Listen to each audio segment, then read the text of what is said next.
پیسو د پاره یو فراډ طریقه جوړه کړه او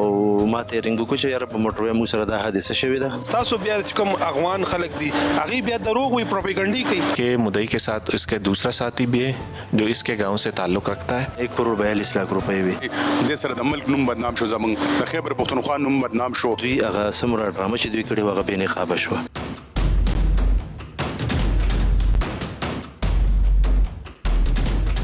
بیانات اور ٹیکنیکل کام میں بہت زیادہ تضادات سامنے آئی. کوم افغانیان دي پاکستان ډیر خلاف دي. دا مو چې زبس نور پاکستان کې روزګار هم نکوم، زبس افغانستان ته ځکه چې ما سره خپل یو ورور یو خپل پارتنر تاسو دوکا وکا. مدعی جو تھا وہ تو ملزم بن گیا، وہ اریسٹ ہوا. پولیس دې خبرې ته نه دي کتلې چې ته په افغانستان کې که ته په پاکستان کې که ته افغاني که ته پاکستاني ملک ته دې ته کتلې دي چې ته حقدار یې. لچ ډیر بد شی دی. پلاننگ کریں گے، ایک پلاٹ بنائیں گے اور اس پلاٹ ڈرامے کی صورت میں ہم یہ پیسے جو ہے ان کو بتائیں گے کہ بھائی یہ تو ہم سے ملزموں نے چھین لیے. بسم اللہ الرحمن الرحیم، میں ہوں احسن امان. ناظرین ذرا سوچئے کہ آپ کا اپنا بزنس پارٹنر آپ کو لوٹ لے اور پھر سچ چھپانے کے لیے ایسا ڈرامہ رچائے کہ پولیس سمیت سننے والا ہر شخص چونک اٹھے.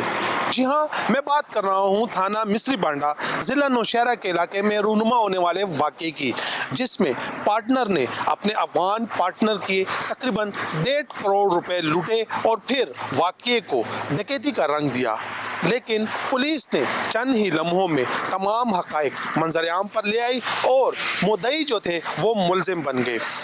یہ منصوبہ کہاں پہ بنایا گیا، واردات کیسے ہوئی، پارٹنر نے کیوں اتنا قدم اٹھایا، یہ تمام ڈیٹیل میں اپنی اس رپورٹ میں آپ کو دکھاؤں گا. ہم پولیس آفیشلز کا بھی موقف لیں گے اور جو متاثرہ افغان تاجر ہے اس سے بھی خصوصی گفتگو کریں گے. ہمارے ساتھ ہی رہیے.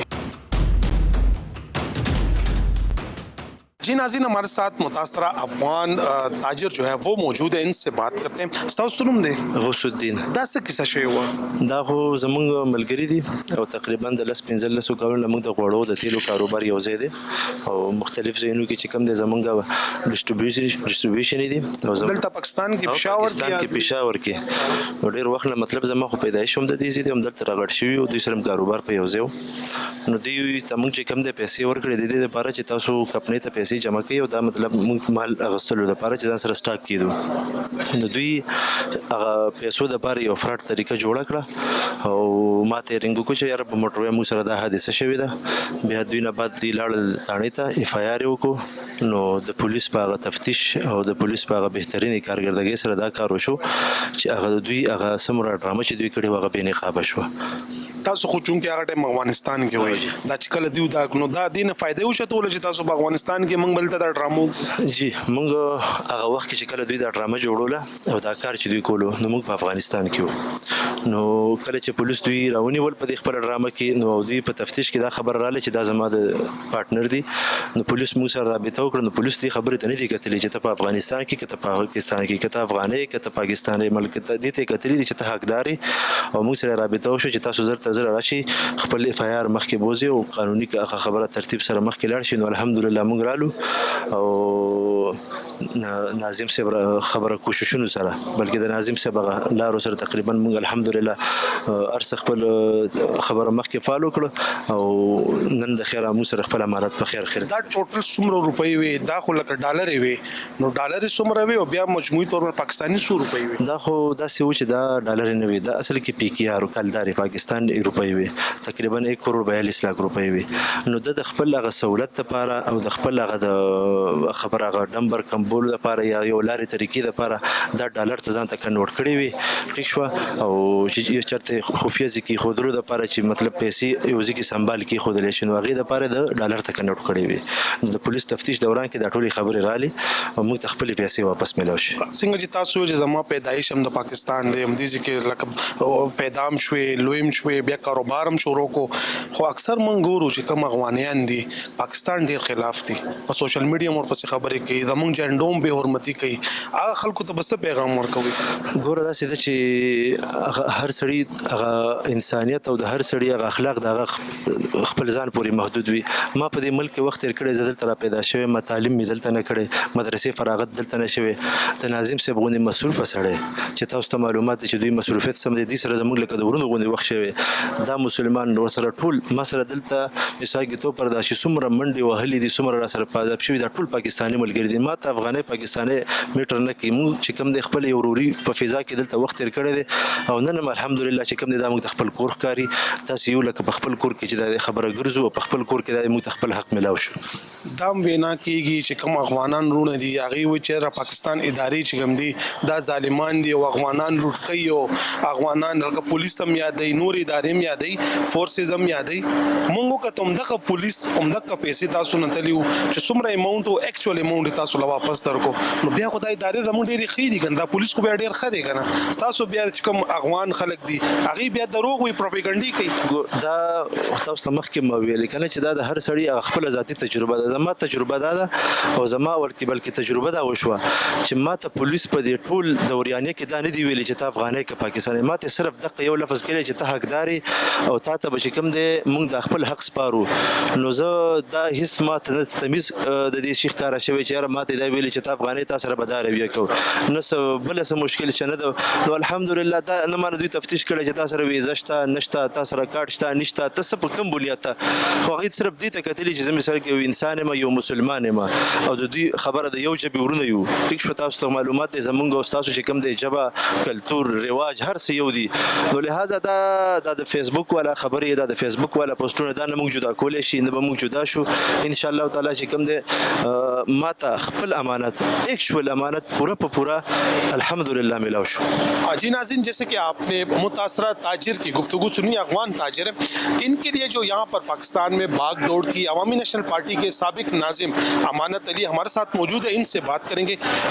سب وے تاسو چې څومره لکه اکثر دا پروپیګنډي کیږي چې افغانان دلته دهشتګردۍ کې ملوث دي، افغانان چې کوم دی هغه جرایم کې ملوث دي او دا مختلف بیا دغسې تاجران هم چې کوم دي عمده تاجران لوټ شو، پولیس ټول اماونټ ایکچوال روغ کو، پاکستانیان پکې ملوث وو. تاسو مو له ډېرې منډې تړدي ووالې، نو دې هکله به څه وایې؟ بسم الله الرحمن الرحیم.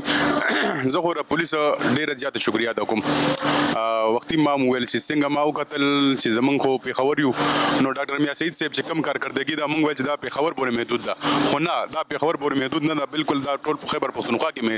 دا خوره شوي ده. او بیا چې د نوښار پولیس مې وکتل چې نه موږ نه دا تپوس کړی چې دا افغاني ملګری دی، دې سره ویزه شته، دې دا پیسې چېرته نه راوړي، دې روزګار څنګه، نه نه نه هېڅ داسې دغې موږ نه دی کړی. بس ویل چې تاسو ملګری حقدار دی، خو دا به تاسو کوئ چې حقدار به راولئ، هلته موږ په خپل لاس خپلې پیسې به حواله کوو. یو نوټ یو سیریل نمبر تو لیکلی دی، موږ ته باقاعده د یو نوټ پکچر هم راکړی دی، دا ستاسو پیسې دي، تاسو وګورئ ستاسو پیسې دي. یو سوه د یو کاسیره فرق هم پکې نه راوستی. نو زه د نوښار خصوصا د ډي سي پي صاحب اختر نصیر خان او زموږ د SHO مصري بانډه هدایت شاه خان ته ډېره زیاته شکریا ادا کوم چې موږ سره داسې دغه رویه نه ده اختیار کړې چې زه تاسو یا هلته لاړ شئ یا دلته راشئ. نه هر څه چې کم که SHO له ورغلي وو، که انویسټیګیشن SHO له ورغلي وو، نعیم خان له ورغلي وو، که مرزا له ورغلي وو، شازیب له چې چا له ورغلي وو، الحمدلله موږ هغو داسې رویه اختیار کړې ده لکه د خپل وروڼو په شان. دا څنګه چې افغان تاجر دی دلته کاروبار کولو، د کروڑونو روپو کاروبار او خپل ملګری ورته غل شو او خپل ملګری لوټ کړو، نو هغه هم زموږ پاکستانیان دي، نو دې هکله به څه وایي؟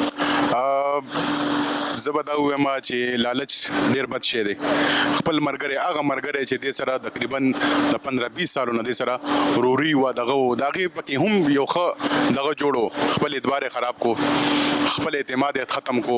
نوم یې بدنام شو، روزګار یې ختم شو. نو زه هم دا وایم چې ګورئ دې سره د ملک نوم بدنام شو، زموږ د خیبر پښتونخوا نوم بدنام شو، د صوابۍ ضلعې نوم بدنام شو. ته د صوابۍ ټوله صوابۍ ضلعې لکه صوابۍ کې خو ماشاءالله صوابۍ خو دومره میلمه دوست او دومره خوش اخلاق اخلاق خلک د جزر ته ویل نشم دا افغاني مرګره چې افغانستان ته وځي خدای اوس دام وای چې زبس نور پاکستان کې روزګار هم نکوم زبس افغانستان ته ځکه چې ما سره خپل یو ورور یو خپل پارتنر داسې دوکه وکړه نو ګوره زمونږ د ملک نوم هم بدنام شو زمونږ د صوبې هم بدنام شو زمونږ د ضلع هم بدنام شو نو زما به ټولو د خواستې چې د ملک نوم مه بدناموئ داسې دوکه مه کوئ داسې شارټ کټ لاره مه اختیاروئ چې هغه تاسو ته د ناکامۍ او د دغه ذریعه ګرځېږي مهرباني یو دغه پکې بل د افغانانو حوالې سره بات او بل تاسو تاسو کو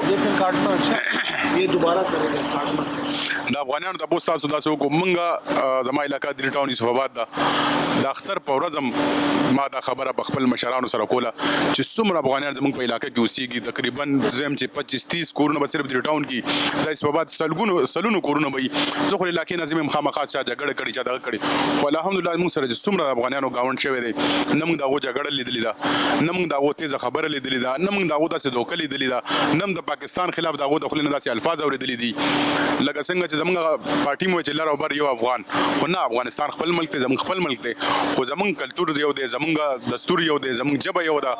الحمدلله افغانیان داسې حرکت نه دی کړی زموږ په ښار کې یا زموږ په علاقه کې چې هغه بدنامۍ سبب جوړ شي جی ناظرین اس وقت ہمارے ساتھ ڈی ایس پی اکوڑا خٹک سرکل اختر نصیر موجود ہے ان سے بات کرتے ہیں سر بہت شکریہ آپ نے ٹائم دیا ایک ڈکیتی ہوئی تھی بلکہ ایک ڈرامہ ہوا تھا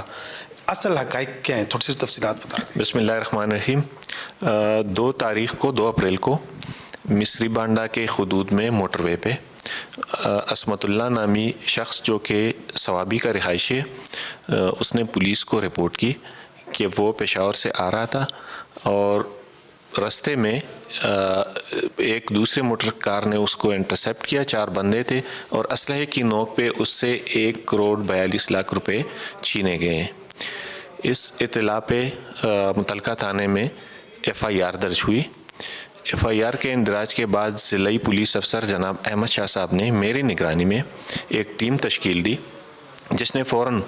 جائے وہ کنواں پہنچ کے CCTV کلیکٹ کی جو مدعیان تھے ان کے ساتھ ان سے بیانات لیے فردر آن ان کے ہی CDR پہ بھی کام ہوئے اور جو ان کے پارٹنر تھے اس کے بارے میں ڈیٹا کلیکٹ کیا گیا بیانات اور ٹیکنیکل کام میں بہت زیادہ تضادات سامنے آئی تضادات کی روشنی میں تفتیش آگے بڑھی اور یہ حقیقت عیاں ہوئی کہ انہوں نے اپنے افغانی پارٹنر کی امانت جو 1 کروڑ 42 لاکھ روپے تھے ہڑپ کرنے کے لیے FIR کا اندراج کرایا اور یہ مکروہ فعل کیا پھر اس کے بعد جب آپ نے جو مدعی جو تھا وہ تو ملزم بن گیا وہ اریسٹ ہوا تو اس نے کیا کہا منصوبہ بندی کیسے ہوئی تھی کہاں ہوئی تھی کتنے دنوں سے یہ منصوبہ بندی کر رہے تھے دوران تفتیش یہ پتہ چلا کہ مدعی کے ساتھ اس کے دوسرا ساتھی بھی ہے جو اس کے گاؤں سے تعلق رکھتا ہے اور انہوں نے یہ منصوبہ بندی چند ہفتے پہلے جب ان کے افغانی دوست نے ان کو امانت دی اور وہ پاکستان چھوڑ کر افغانستان چلے گئے تو انہوں نے بعد میں یہ منصوبہ بندی کی کہ ہم جو ہے یہ ایک اس طریقے کی پلاننگ کریں گے ایک پلاٹ بنائیں گے اور اس پلاٹ ڈرامے کی صورت میں ہم یہ پیسے جو ہے ان کو بتائیں گے کہ بھائی یہ تو ہم سے ملزموں نے چھین لیے CCTV فوٹیج میں جو بقول جو مدعی تھے جو ابھی ملزم ہے انہوں نے جو بتایا کہ وائٹ کلر کی گاڑی تھی یہ سارا ڈرامہ تھا یا ویسے گاڑی آئی تھی اٹیمپٹ ہوا تھا ان کی اپنی گاڑی آئی تھی CCTV کو کیئرفلی اسٹڈی کیا گیا اور اس کی روشنی میں پولیس کو کوئی گاڑی نہیں ملی اسی طرح انہوں نے بتایا کہ ہم کرنل شیر انٹرچینج سے آگے نہیں گئے اور اس روز ہم بالکل صوابی نہیں گئے لیکن ان کے CDR میں یہ تعین بھی ہوا کہ یہ اس سے چند گھنٹے پہلے صوابی جا چکے اور وہ رقم کہیں پہ محفوظ کر چکے ہیں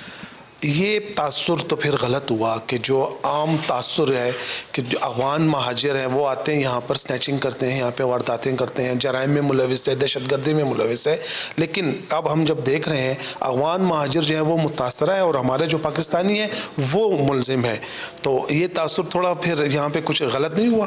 اس طرح ہے کہ اچھے برے لوگ ہر ایک سوسائٹی میں ہیں اور اس کو کسی ایک سوسائٹی کو کسی کو لیبل کرنا یہ بالکل غلط ہے اور اس کیس میں جو وکٹم ہے تو وہ افغانی شہری ہے. کے پی پولیس نے الحمدللہ ہمارے ڈی پی او صاحب احمد شاہ صاحب کی واضح احکامات میں نہ صرف ان کے ساتھ انصاف کیا بلکہ اس کو اس کا حق دلانے کے لیے پولیس کو شاباشی بھی دی اور حوصلہ بھی دیا. اچھا یہ بتائیں جب ملزمان گرفتار ہو گئے پھر ان کی نشاندہی پر یہ رقم کہاں سے برآمد ہوئی تھی؟ بالکل احسن، جب یہ ملزمان گرفتار ہوئے اور ان سے بیانات لیے گئے اور ان کے سی ڈی آر سے یہ تصدیق ہوئی کہ یہ گاؤں زیدہ اسی دن گئے تو انہوں نے اپنے ہی گاؤں میں یہ رقم چھپائی تھی اور وہاں سے ہی ان کے نشاندہی پہ رقم جو ہے برآمد ہوئی. جتنی اماؤنٹ بتائی گئی تھی وہ ٹوٹلی وہی اماؤنٹ برآمد ہوئی ہے؟ 110% جو ان کی ریکوری ہے، جو ان کی رپورٹ ہے، اور جو مدعی کے پیسے تھے جو امانت کے طور پہ تھے وہ ساری کی ساری ریکور ہے. ہم بچپن سے سنتے آ رہے ہیں اور اب بھی یہ بات ہے کہ لالچ بری بلا ہے. پارٹنر تھے، عرصہ دراز سے کام کر رہے تھے، لیکن جب ڈالر سامنے آئے تو لالچ میں آ گئے. بالکل اس طرح ہے کہ انہوں نے امانت میں خیانت کی، اپنے دوست کی رقم میں خرد برد کی. جب کوئی پارٹنر کمزور ہوتا ہے اور دوسرا اس کو پیسے دیتا ہے تو ایک حلال حصہ اس کے کاروبار میں اس کو فائدہ دیتا ہے، لیکن اگر آپ مرغی کو ذبح کر کے سارے ہی سونے کے انڈے نکالیں گے تو آپ پھنسیں گے اور جیل جائیں گے. بہت شکریہ. تھینک یو. ناظرین، جیسے کہ کہا جاتا ہے کہ لالچ بری بلا ہے، اسی واقعے میں پارٹنر نے لالچ میں آ کر خود کو نہ صرف رسوا کیا بلکہ اپنا کاروبار بھی تباہ کر دیا. اگلے پروگرام تک اجازت دے اور دیکھتے رہیے جرم داستان.